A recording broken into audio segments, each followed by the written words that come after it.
Come with me on a walk around Valentine's mansion and gardens in Ilford, Essex. Over 50 years ago, I used to come and play in Valentine's Park when I was a kid. I always used to wonder about the big house that stood in the grounds of the park, but it wasn't open to the public then. Now it's open 2 days a week on Sundays and Mondays, and for the rest of the time it's used for weddings and functions.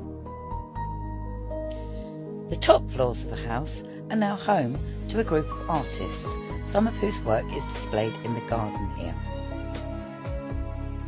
There is also a gallery inside the mansion where you can view various paintings and sculptures. The house has been beautifully restored on the inside, but for now, let's have a look at the outside. And there's that gorgeous Juliet balcony that looks over the park, which must be great for wedding photographs. This was actually originally the front of the house, but one of the previous owners decided to flip the house and make the entrance around the back, and he built a carriageway, which we're going to walk through in a moment. But these are the Victorian kitchen buildings, which we're also going to visit. I booked myself on one of the special guided tours that they run, and as you walk through the entrance doors with the historian telling you all the history, you walk into a beautiful vestibule which also contains some more works of art. And the moment you walk through that door, you realise what a beautiful old building this is.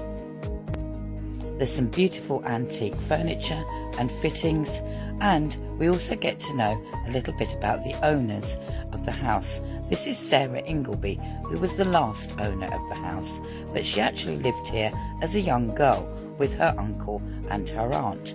Then she left to get married, and when her uncle died, he gave the house back to Sarah, and here she is as an older woman just before her death in the early 1900s. Now this gentleman is called Charles Raymond, and he owned Valentine's Mansion from 1754 until his death in 1788. There is a whole room dedicated to Charles Raymond at the mansion, and we'll be finding out more in another video. I'll be telling you more about some of the house's previous owners in my next videos, but for now we're going to go into the kitchen and see where the servants and the cook worked. This Victorian kitchen was used by the Ingleby family and their servants. One of the things that I absolutely love about visiting stately homes and historic houses is you get to see how people lived hundreds of years ago.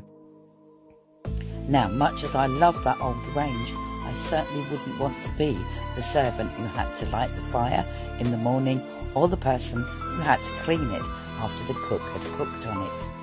And it would be pretty difficult to iron clothes with these irons that had to be heated up on the range. There was always plenty of potatoes to be peeled by the poor old scullery maid. And it would be here that she would wring out the wet laundry which she had scrubbed in the tin bucket with a washboard, and then she would put the sheets and the laundry through the mangle and then get the water out that way. So there were no fancy washing machines or tumble dryers or appliances. The cook would have to use old-fashioned scales and a rolling pin like the ones you can see here. And the scullery maid would also end up having to clean this area once the cook had finished cooking. And as you can imagine, it was a pretty hard life for any girl who ended up being a scullery maid. And then we've got all the preserves and the things that would be kept in the pantry, and the housekeeper would have the key to that, and so perhaps would the cook. Valentine's Mansion also had its own dairy room, and the milk was provided by a local farm.